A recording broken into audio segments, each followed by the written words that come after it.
Hi, guys. Welcome to the Church Split. My name is Will. We're just jumping right into it again today. So we're going over the Joe Rogan podcast, and this is the last one I want to do is the Joe Rogan with Wes Huff. But this is just me having a good time at this point because the very beginning of this is just so good. You know, you should always be careful the way you respond to what someone you might think is your enemy. You definitely should always consider thinking before you retaliate, because it can make you just eat dirt and get egg on your face. One thing I've noticed actually right now, there's an atheist channel that got upset about Christians responding to Billy Carson. And people have been saying it's unchristian when we say he got demolished, ended his whole career, that he was humiliated. But there's sometimes no other way to put it besides he got decimated. He got humiliated. And yes, it was detrimental to his career, especially his multi-part meltdown that occurred afterwards, along with his wife's meltdown that occurred afterwards. It's not about gloating. It's not about pride and ego here for Christians. The point is that when you lie continually about our faith, and then someone shows the fact that you've been lying about it and you don't know what you're talking about, that is something that, yes, we do rejoice in, because it's good to rejoice when wickedness and unrighteousness is entirely rebuked and exposed. That is an objectively good thing, and I'm tired of pretending like it's not. I'm sorry, atheists, if that gets you all upset, but it shouldn't. Yes, we are to be seasoned, our words are supposed to be seasoned with salt. We're supposed to speak with grace. Yes, we're supposed to be decent, but sometimes speaking fruitfully and truthfully is grace, is giving you something. It's looking at you who has been believing lies or putting out lies and saying, you know what? I'm going to give you something you don't have, which is honesty. And it's unfortunate for Billy Carson that he hasn't had an ounce of that, apparently, and he's a fraud. And many of us have known this, and it's okay. And yes, other people have said, well, Jesus said not to call a man a fool. But of course, Proverbs is filled with calling everybody fools. So what is actually Jesus's intention? The problem is that when a lot of atheists try to do theology, they do it very, very poorly, because they actually have a very poor understanding of how hermeneutics works. So when all this is going down, I don't really care if people are upset about this, okay? This is just the fact of the matter, which is someone said that they were one of the world's leading, foremost experts on ancient texts and literature. And Wes, who I made a mistake in my original video, I think I called him Dr. Wes Huff. Doesn't even have his PhD yet. He's finishing his dissertation now. Schooled him with less than 24 hours to prepare because it was that easy to debunk his claims. Yeah, that's a little humiliating. And Billy's doing himself no favors by acting the way he has. And the best part about it is now it's on the world scene. You can look at it right here, and let's just look at Joe Rogan talking to Wes about it. So I, like many people, was introduced to you because of the debate that you had with Billy Carson. Quote unquote. You know, it's one of those things where it's very unfortunate when people get caught with their pants down. And I'm not an expert in many things, but the things that I am an expert on, you could wake me up at 4 o'clock in the morning and ask me about those things. And I go, oh, yeah, no. Yeah, this is what it is. Yeah. Now, this is important. And the reason why this is important is because not only does Billy Carson claim to be an expert, but he claimed afterwards that, oh, he had gotten out of the hospital. Oh, he was sick. Oh, he wasn't feeling well. He just was on top of his game. When people have shown clip after clip after clip after clip after clip of him saying the same things that he said straight to Wes Huff. So if he really was this expert, like he said, you could wake him up at any time. I'm the same way. There's certain things I know very well, and you can wake me up and you're the same way. And someone could wake you up and you'd be able to spew it right out as you're like picking the sleep out of your eye, right? Right? Okay. So Billy doesn't have that going for him. He can't claim he's an expert, and that also it showed that he lied and was just trying to come up with excuses why he lost, because he had been making those same claims on plenty of other platforms, including his own, for years, unchecked. Yeah, I know like martial arts or comedy. I could give you an expert version of reality. It seems like he does not have that. And he is a wonderful talker, and it's a lot of fun. I like watching his videos. I love all that ancient history stuff, and even the most ridiculous tinfoil hat aspects of ancient. It's fun. It's entertainment. But I know that there's a different. Like Andrew Schultz and I had a discussion about this. Like he said when he had Billy on the podcast, he said we're not gonna fucking research anything. We're not gonna search anything. We're not gonna do anything. We'll just let him talk because it's fun. Yeah, Andrew's awesome. But when he was on with you, it was quite apparent that you are an actual expert in the Bible and in many religious texts, and that he didn't necessarily have the facts straight. So what was the fallout of all of that?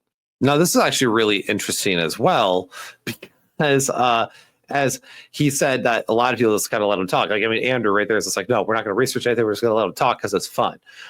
There's an entertainment aspect to that, sure, but there is some danger to this as well anymore nowadays with how misinformation just runs. So, like, I don't know, maybe we shouldn't give crazy people clout, and we shouldn't give them platforms and throw a bunch of money at them.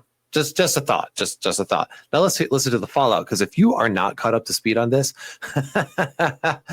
brace yourself. Well, it's interesting you say the expert thing, because I literally was asked to do it 24 hours beforehand. So I had like the least amount of preparation going into it.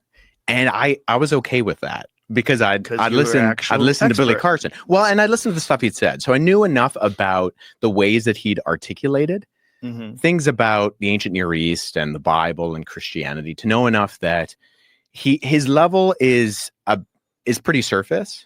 But the fallout was that, oh my goodness, that's just so good. Like, yeah, I didn't have to prepare at all. That's literally, this is like Wes Huff is being a dad right now. Like you got the cocky teenager. He just turned like 14 or something, thinks he knows everything about something. And then you got like the dad that sits in and goes like, son, sit down. Appreciate the vote of confidence, but you're not there yet. That's exactly what just happened. Yeah, surface level knowledge, and well, didn't go too well for him. But check out this. Listen to the fallout. Not only did he not want us to release the conversation, but then he started throwing out cease and desist letters, and then he started, trying to sue people. So, I mean, I was never worried because I'm a Canadian, and anybody who's tried to sue internationally knows that. Good luck. Yeah, right. Yeah. As far as I understand it, he would have had to file a claim in a Canadian court that would have been reviewed to have legal precedence. That he'd have to prove that he could win. What was his argument? Apart from the fact that he was embarrassed that he lost. My favorite part about this whole interview is, one, Wes is very kind, very gracious, but he also like doesn't mince words in this situation. It's like, yeah, he lost. Like, yeah, it's not like some people might, and I can already hear it, the screeching internet atheist be like, he was so cocky here, but it's not cocky to be confident in the fact that you know what you're talking about. Like, that's one of the number one things that drives me nuts with people when I hear them like, oh, they're cocky. And I'm like, really? I just always, they seem like they're confident. That's different. So we just see him be like, what was his argument besides the fact that he lost? Like, because that's really all it is. And we all know that it's an ego trip. It's because no one has told Billy Carson that you don't know what you're talking about. So Billy Carson is self-important and has a lot of pride and has been toted around as this expert and as this guy who should be revered and looked up to, when he really knows nothing and needs to sit down on the sidelines like everybody else who doesn't know what they're talking about. Like, shut up and let the adults speak in the room, Billy. But it's funny because when he's like, no one will ever debate me. Yeah, now we see why you haven't debated. But anyway, Wes is clearly far more like professional than I would probably be, because I just probably be like, yeah, sit down. Like, you don't know what you're talking about, and be okay with the humiliation. And like, Wes is like, he's classy. I appreciate that about him. But also, like, it's kind of fun to throw mud once in a while. Right. That's probably my flesh speaking. Anyway. Well, yeah, that's not really an argument, right? Well, the cease and desist letter. Yeah. The cease and desist letter said, I don't want you to use my name or my face in anything going forward, and anything you've used up until this point, you need to remove. And I was given 24 hours notice to do this. But if you're a public figure, he's clearly a public figure. Is that even, can you actually say no? No, you can't do it. So what was does he have a lawyer that wrote this cease and desist? Is he a lawyer? No. So he actually, it's interesting because Mark Menard, who was the guy who hosted this interaction, he sent Mark a handwritten one. And then he eventually gave Mark an official one from his lawyer. So I actually was sent one by his lawyer, which I, screenshotted, posted publicly online and said, I'm going to ignore this. And then, which, by the way, is super based. Like, good on Wes for doing that. That's a really unfortunate place to pause. But like, that is so based where you're just like, look at this. No, it's not happening. Good for him. He shouldn't. And people like Billy Carson need to continually be laughed out of the room. And not just because he was wrong, but because he was wrong and egotistical about it. And it was all about his brand, his ego, who he was, his pride, all that. It's like, no. Let's keep burning down that little empire until there's nothing left, because somebody needs a piece of humble pie, and he will be better for it, and the world will be better for it. It's not a bad thing. There's a reason why all throughout, like, scripture says that God will essentially make a laughing stock out of these types of individuals. It's why someone like Elijah mocked the priests of Baal, because they were just being ridiculous. Same thing here. He's being ridiculous. He's begging to be mocked, and rightfully so.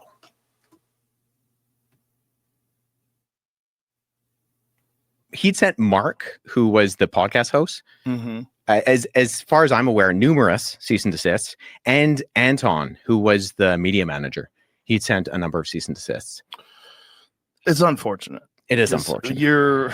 When you get caught with your pants down, you're supposed to say, I got caught with my pants down. Yeah. That's what you're supposed to do. Like, it's the only, especially if you're public, like, it's very clear that you're incorrect. Well, the irony of this situation is if he just kind of left it, it probably wouldn't have made anywhere close to the splash that it's made. And we told him that. We said, like, hey, Barbra Streisand effect is going to happen. Yeah. Like, you're a big enough personality that if I make a video and say, like, hey, I had this conversation, didn't go well for Billy, and Billy doesn't want it released, that's going to start to gain traction sooner or later.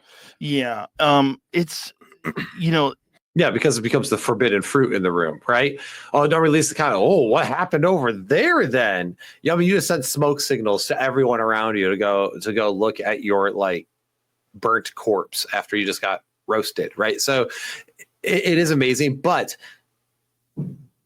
one should always be wary of the power of pride and how it can destroy you and how it can make you look a fool. The problem is to really delve into these subjects. It takes a tremendous amount of research, years and years and years of research. You really have to know what you're talking about. Most of us don't. Now, that's a good place right here to end that part on, because it's true. To become an expert at anything, you have to really do the work. That's why, when I talk to young people and stuff, I'm like, focus on one or two things. Just get really good at one or two things.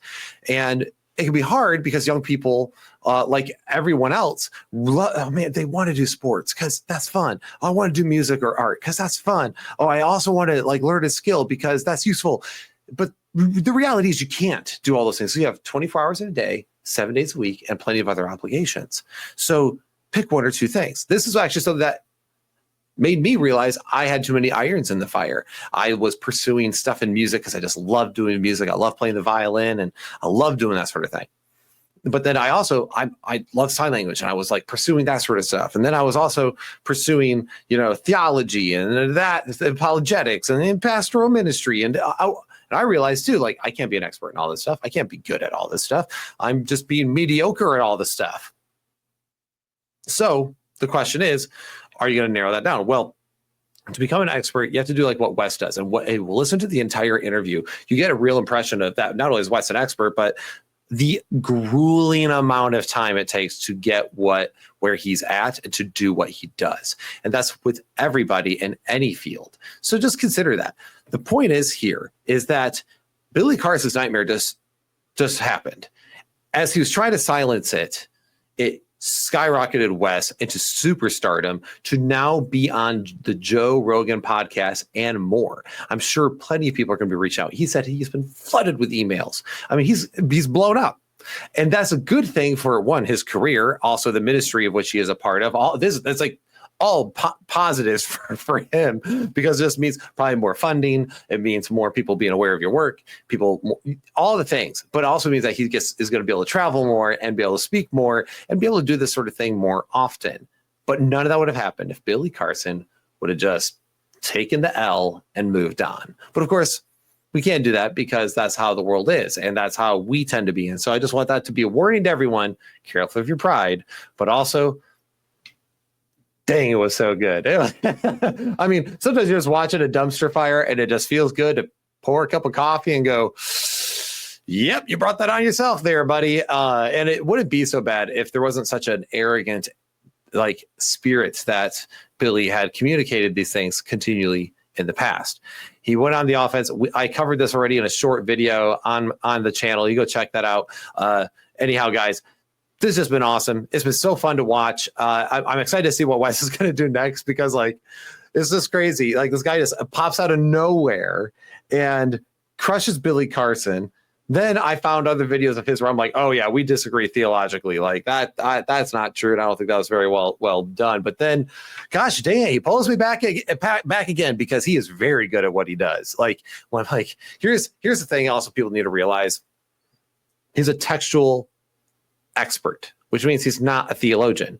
A lot of people think that it's all part of the same camp, but to be a theologian means you're studying very different things than manuscripts. So you could really appreciate his manuscript work and his mastery and just be like, dude, that's awesome. You can look at him like a brother in the face and go, but bro, your theology needs work. So we're going to help you. You can just do that. It's fine. But golly, it's been great to watch. And I'm really excited to see what he's going to do. Guys, go check out Wes Huff's channel. Go check out their ministry. I know I'm going to check out more of their ministry, and who knows, maybe even become a financial supporter. I'm definitely considering it, because this whole situation has been awesome. So guys, what do you think of the entire situation? Let me know in the comments below, because I'd love to know everyone's thoughts. Take care and God bless.